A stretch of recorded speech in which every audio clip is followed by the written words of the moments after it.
নদিয়ার নাকাশিপাড়ার পাটপুকুর গ্রামে খাদ্যে বিষক্রিয়ার ফলে অসুস্থ হলো কমপক্ষে 50 জন। অসুস্থতার সংখ্যা ক্রমশ বাড়ছে বলে স্থানীয় সূত্রে খবর।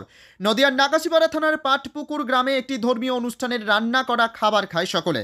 এরপর থেকেই ক্রমশ অসুস্থ হতে শুরু করে একের পর এক মানুষ। এরপর অসুস্থদের চিকিৎসার জন্য নিয়ে আসা হয় বেথুয়াডাহুরি স্টেট জেনারেল হাসপাতালে অসুস্থদের চিকিৎসা চলছে।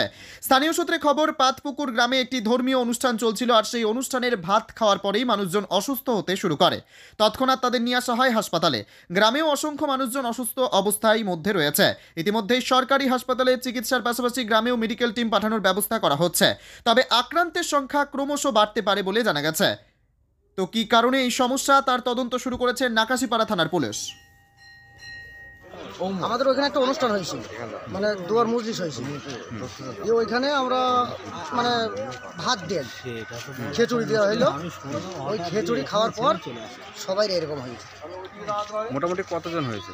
কতজন হয়েছে এখন এখানে তো আমি 50-এর ওপরে যাবে, 70-75টার হবে। এটা কোন গ্রামে হয়েছিল? পাটপুকুর। আপনার কি নাম? আমার নাম ইকরাম শেখ।